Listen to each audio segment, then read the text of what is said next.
my pools, my jewels. Look on me, I done came up and I ain't changed. Go shawty, it's your birthday. We gon' party like it's your birthday. We gon' sip a party like it's your birthday. Bismillahirrahmanirrahim. Assalamualaikum warahmatullahi wabarakatuh. Di malam tanggal 17 Agustus 2023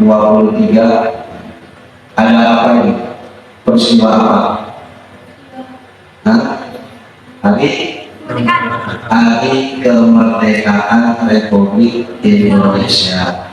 Kita akan membahas sebelumnya atau sejarah singkat, mulai dulu dari awal tanah Jawa belum dibuka sampai nanti Nusantara berubah menjadi Indonesia, menjadi NKRI, Negara Kesatuan Republik Indonesia. Kita belum tahu apa yang terjadi dengan negara kita, bangsa kita. Peristiwa apa nenek moyang kita dulu, apa aja yang sudah mereka usahakan. Biar ngerti, biar kita lebih bisa merawat kemerdekaan. Kenapa kemerdekaan harus dirawat? Karena meraihnya susah, menurutnya susah. Harta, darah, nyawa, taruhannya, taruhannya. Nenek moyang kita tuh sangat militan, itu yang harus kita pahami. Makanya kita dalam merawat kemerdekaan juga harus militan, harus jihad. Nanti ada hubungannya antara resolusi jihad dengan kemerdekaan Republik Indonesia. Yuk kita mulai dari pertama. Indonesia adalah sebuah negara yang terdiri dari berbagai macam pulau, beribu-ribu pulau. Indonesia namanya belum Indonesia, baru Nusantara. Adapun pertama kerajaan di Indonesia adalah Kutai. Kerajaan Kutai. Kerajaan pertama Islam di Indonesia adalah Kerajaan Samudra Pasai. Kenapa Samudra Pasai? Samudra Pasai ada di hulu pesisir utara Aceh, terdiri dari dua kota, kota Samudra dan kota Pasai. Makanya digabungkan oleh Sultan pertama Abdul Malik, Sultan pertama Sultan Raja Samudra Pasai, digabung Samudra dan Pasai menjadi satu kerajaan. Gitu ya. Kita akan bahas sejarah. Tadi kita bicara tentang Indonesia pra merdeka. Indonesia dulu Nusantara disebutnya. Nusantara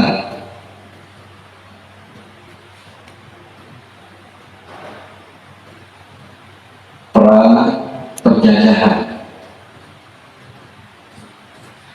Ya. Ada apa di Indonesia? Ada apa di Nusantara? Nusantara memang dari dulu,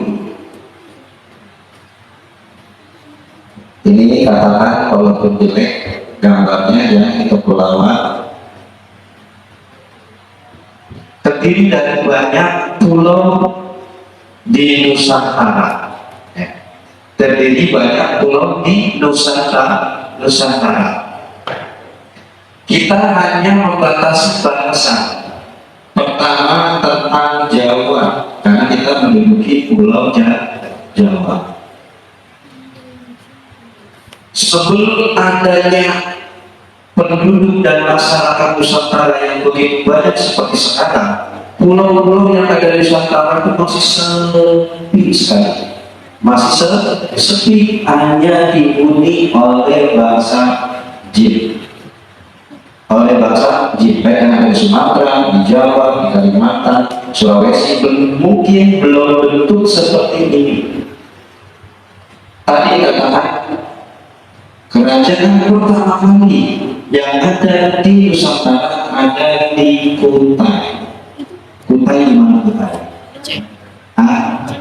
Aceh itu Bukan. Kalimantan. Ada. Ya. Samudra Pasai ada di sini. Aceh baru. Ya. Ada di Aceh. Ada di Aceh. Di ujung pulau Sumatera sekali itulah kerajaan Islam pertama. Tapi tidak kita bahas satunya. Kita bahas di Pulau Jawa. Pulau Jawa masih kosong, belum dihuni manusia. Di tahun sekitar 1002 sampai 1015 baru ada sekelompok wali. Periode pertama wali Songo, periode pertama ya, wali Songo periode pertama yang dipimpin oleh Syekh Subakir. Jawa dulu masih lembut semua, lembut. Bangsa Jin yang paling ketuanya dikuasai oleh Sabda Palon. Siapa itu Sabda Palon? Sabda Palon adalah Raja Jin Jawa. Raja Jin Jawa, tapi dia baik. Yang kalau di pewayangan disebut dengan Ki Semar. Pernah dengar Ki Semar? Pernah ya, pewayangan Ki Semar. Beliau adalah jin yang baik dan bijaksana. Nah, karena di Nusantara khususnya Jawa terdengar belum ada penduduk, masih hijau, masih masih hutan belantara. Ya, baru hanya dihuni oleh jin yang bernama Sabda Palon dan pengikut-pengikutnya, jutaan pengikut yang ada di tanah Jawa. Coba bayangkan tanah Jawa dari ujung pulau sampai Banyuwangi, dari Banten sampai Jawa Timur. Itu seluruhnya penduduknya jin. Namun di 1015 Masehi hanya tersisa Syekh Subakir. Disinilah peran Syekh Subakir sangat kental ingin memerdekakan tanah Jawa dari bangsa Jin. Maka terjadilah pertempuran antara Syekh Subakir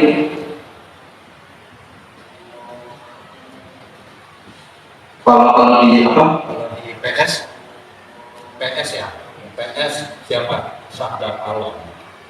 Tempur nih Syekh Subakir dengan Sabda Palon selama 40 hari 40 malam. Di akhir pertempuran di malam terakhir, Sabda Palon membuat persyaratan kepada Syekh Subakir. Kalau Anda yang menang, saya perbolehkan, saya izinkan untuk menyebarkan agama Islam di tanah Jawa. Tetapi dengan syarat juga tidak boleh membumi hanguskan adat dan budaya orang Jawa, tanah Jawa. Saya sebagai menyetujuinya. Akhirnya kalah Sabda Palon, ya. Beliau moksa, hilang begitu aja seperti moksanya Prabu Siliwangi. Di mana pertempurannya? Di Gunung Tidar. Gunung Tidar di mana? Di Magelang. Pusat Pulau Jawa ada di Gunung Tidar. Boleh kesana suatu waktu. Ada tugu tombak Syekh Subakir yang pertanda bahwa inilah tanah Jawa dikuasai pertama kali oleh manusia. Makanya kalau tidak ada Syekh Subakir, tanah Jawa tidak akan merdeka dari kerajaan jin dan bangsa jin. Tidak ada lagi orang ke tanah Jawa. Negeri-negeri lain itu ada ke tanah Jawa. Baik dari Mesir, baik dari Syam, baik dari Timur Tengah, yang lain juga ada lagi. Baru Mesir yang mengirim 9 wali untuk memerdekakan tanah Jawa dari bangsa Jin, yaitu tentunya misi utamanya adalah berdakwah menyebarkan Islam. Di sini awalnya ini, ya, setelah tanah Jawa dimerdekakan oleh Ahmad Subakir, baru nongol kerajaan-kerajaan Kediri, Singosari, Majapahit, ya, kerajaan Demak, Pajang, Mataram, Banten, Cirebon, dan lain sebagainya. Tapi itu kita tidak bahas kepanjangan. Nah, itu dimulai dari itu. Artinya memang kemerdekaan itu perlu diusahakan. Artinya adalah perlu dijihadkan. Apa dijihadkan? Diperjuangkan. Sungguh-sungguh harus memperjuangkan. Karena kenapa? Kita berebutnya harus keluar dari sesuatu yang memang terbelakang, dari sesuatu yang tidak baik menjadi baik. Jadi merdeka itu boleh dikatakan sama dengan hijrah. Menurut konsep syariat, merdeka itu sama dengan hijrah. Sama dengan hijrah. Karena kenapa? Sesuatu yang sudah kita usahakan, hijrah dari sesuatu yang tidak baik menjadi yang baik, sama aja diri kita sudah merdeka. Merdeka itu individu, belum bicara tentang negara dan bangsa. Ya. Sampai di sini Pak ya, sampai di sini. Lalu kapan yang namanya Portugis, Belanda, Jepang, Inggris masuk ke Indonesia? Tadi kan tuh udah dibebasin sama saya Subakir, nongol tuh sepanjang waktu berjalan terus Kediri, Singosari, Majapahit, ya, Demak, Pajang, Cirebon, Mataram dulu, Cirebon, Banten, ada di Mataram lah, kerajaan Mataram lah, Portugis pertama kali masuk di tahun 1615. Portugis pertama kali masuk ke wilayah Nusantara. Di mana letaknya? Di mana letak kerajaan Mataram? Ya, itunya di Jawa. Di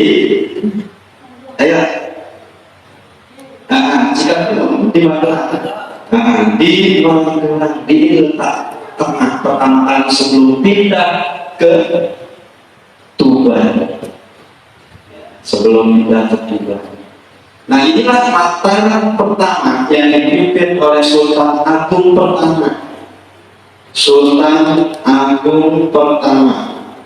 Ini Raja Mataram, sangat sakti karena keturunan Syekh Ahmad Subakir. Sultan Agung pertama ini keturunan Syekh Ahmad Subakir yang memerdekakan Jawa dari bangsa. Baru di Sultan Agung yang ketiga di tahun 1615 Portugis masuk lewat perdagangan. Di situ karena terbuka, ya, karena sistem terbuka perdagangan masuklah Portugis. Di situ Portugis ngelihat indahnya Nusantara, ngelihat kayanya Nusantara, ngelihat gemah ripah Cinawi, ya, banyak sekali rempah-rempah dari Nusantara yang harus dikuasai. Barangkali pikir terjadi begitu. Terus lompat lagi ke perubahan daripada Nusantara ke Indonesia. Karena waktu ya, jadi bisa singkat aja, perubahan dari Nusantara ke Indonesia antara 1928 sampai 1948. Kok setelah merdeka ditetapkan Indonesia yang sebetulnya menurut sejarah adalah 1948, bukan 1945. Ada sudah dikasih nama Indonesia, tercetuslah Indonesia itu pertama kali oleh Bung Karno, Insinyur Soekarno. 1928 sampai dengan 1948 proses peralihan dari Nusantara ke Indonesia. Jadi sistem kerajaan itu lama-lama hilang. Kenapa? Karena tidak kuat lagi membendung dari serbuan penjajah. Di tahun 1948 ya, Indonesia merdeka 45 ya, 1745. Apakah sudah merdeka? Belum. Kenapa? Karena sekutu ya, sebelum datang Jepang dulu, Jepang menggantikan Belanda dari tahun 1945 sampai dengan 1948. 3 tahun Jepang menjajah di Indonesia. Kalau Belanda ini hanya 1915 sampai dengan 1945. Itu berapa tahun? 390 tahun. Ya. 1945 diambil 1615.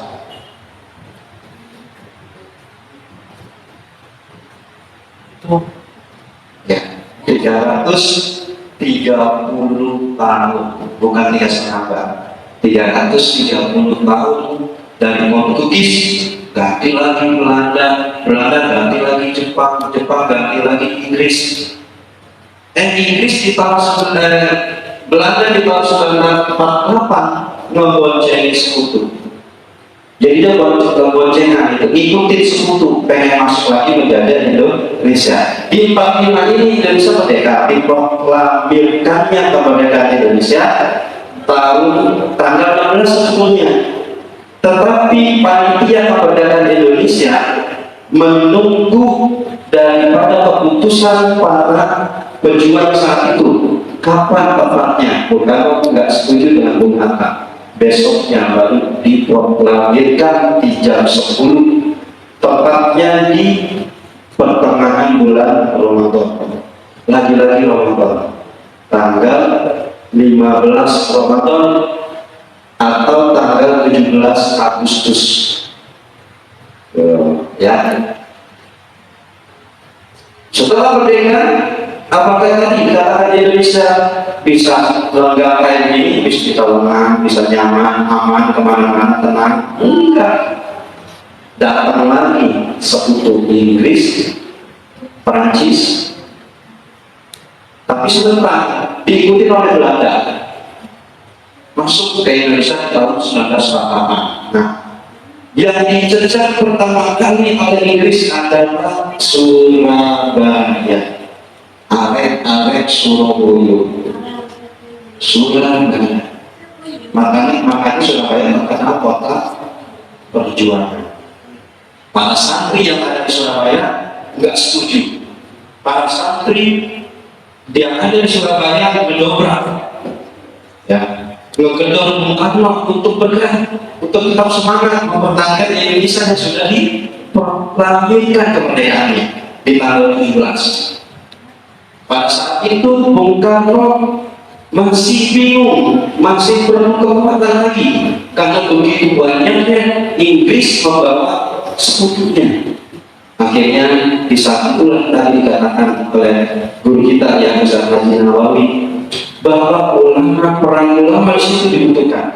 Perang ulama dibutuhkan. Bung Tomo yang bernama asli Insinyur Sutomo, ya, apapun gedor, ya, menggedor seluruh santri yang ada di Surabaya dengan pekik takbir yang membahana di kota Surabaya, menyemangatkan para pejuang santri yang saat itu. Tetapi sebelumnya tanggal 22 Oktober kan peperangan 28 Oktober, ya, 28 Oktober. Sebelumnya 22 Bung Tomo, ya, beserta para pejuang santri yang lainnya pergi ke Rokisul Akbar Nahdlatul Ulama. Saat itu Hadratus Syekh Haji Hasyim Asy'ari meminta doa, meminta nasihat, meminta masukan. Maka tercetuslah nasihat dan fatwa Hadratus Syekh Hasyim Asy'ari yang bernama Resolusi Jihad. Apa isinya? Yang ditekankan adalah penjajahan haram. Penjajahan haram, makanya harus itu pas. Di situ bangkit lagi darah para pejuang. Bangkit darah pejuang Bung Tomo, Bung Karno, Bung Hatta, dan lain sebagainya. Akhirnya dipertahankanlah Surabaya menjadi negara kota yang merdeka. 16.000 pejuang yang ada di Surabaya gugur, mati syahid dalam rangka mempertahankan kota Surabaya. Karena apa? Surabaya akan dijadikan titik awal untuk masuknya kembali penjajah. Alhamdulillah, itulah kenapa kemerdekaan harus kita syukuri. Kita syukuri, tasakur. Wa inna lana rabbukum la in syakartum la azidanakum wa la in kafartum inna adzabi lasyadid. Nenek moyang kita yang merenung, nenek moyang kita yang memperjuangkan, kita yang nikmati. Kita yang nikmati, makanya alangkah dosanya kita, alangkah dosanya kita kalau kita tidak bisa merawat kemerdekaan itu. Dengan apa merawatnya? Dengan jihad juga. Dengan jihad. Karena menurut syariat itu tadi, merdeka adalah hijrah. Merdeka atau hijrah tidak akan terlaksana tanpa adanya jihad. Merdeka atau hijrah sama dengan hijrah tidak akan terlaksana tanpa adanya jihad. Kita tinggal misi kemerdekaan. Kita ini tinggal misi dan merawat. Terutama kita nih para pemuda, anak-anak, para penerus pejuang nanti, ya guru-guru kalian, orang tua kalian, nenek kalian, kakek kalian harus kuat jihadnya. Jadi orang yang berkata jahadah, bersungguh-sungguh, sungguh-sungguh dalam melakukan aja. Kalau belajar berarti jihad dalam belajar. Belajar harus benar-benar, jangan main-main. Kenapa? Karena apa yang kalian laksanakan sekarang belum seberapa dibandingkan dengan yang lain kita. Kita cuma duduk doang, megang pulpen, megang pensil, buku, mendengarin guru. Coba nenek moyang kalian angkat senjata. Angkat senjata memenangi penjara yang taruhannya adalah bukan hanya harta dan darah, tapi coba dulu kalau ibunya dulu bisa nggak pakai tas baru, sepatu baru, baju baru, kita keluar, ya. Karena kenapa? Seluruhnya itu dikuasai oleh penjajah Indonesia itu. Nah makanya sekali lagi sebagai pelajar jadilah pelajar yang baik. Jadi jadilah guru yang baik, ngajarnya yang baik sesuai dengan metodologi pengajaran dan pendidikan. Dokter, jadilah dokter yang baik, ngurus pasiennya harus sesuai dengan ilmu kedokteran. Semua kiai juga, ustaz juga sama, harus jihad dalam rangka mencerdaskan umatnya, ya, dalam rangka membangkitkan semangat, dalam rangka mengisi ilmu ya, pengetahuan yang didapat dalam agama. Jadi itu semuanya harus jihad sampai kita ke liang kubur harus tetap jihad. Makanya kata Syekh Hasyim Asy'ari dikatakan resolusi kita harus dikumandangkan. Maksudnya harus dibakar dulu semangatnya, baru keluar. Harus dibakar dulu. Kalau nggak dimotivasi dari dibakar nggak akan semangat. Nah makanya kita mengisi kemerdekaan nggak akan bisa kalau kita tanpa ilmu, belajar yang benar. Karena tantangan ya, kalian jauh lebih sulit. Tantangan yang Askar, Pembaki, Arif, Ramdan lebih sulit di depan 20 tahun ke depan. Lebih sulit dari sekarang. Makanya belajarnya yang benar. Salah satu mengisi kemerdekaan dengan jihad. Dengan jihad kita benar-benar menjadi pelajar. Itu aja mungkin yang bisa dapat saya sampaikan. Intinya adalah kita harus sadar dan berusaha keras bahwa kemerdekaan itu harus tetap diperjuangkan. Kalau dulu merebut kemerdekaannya adalah merebut kemerdekaan dari penjajah, sekarang merebut kemerdekaan dengan apa? Dengan ilmu kita, dengan jiwa kita, ya, merebut kekurangan pengetahuan kita, semuanya dalam segala. Terima kasih. Wassalamualaikum warahmatullahi wabarakatuh.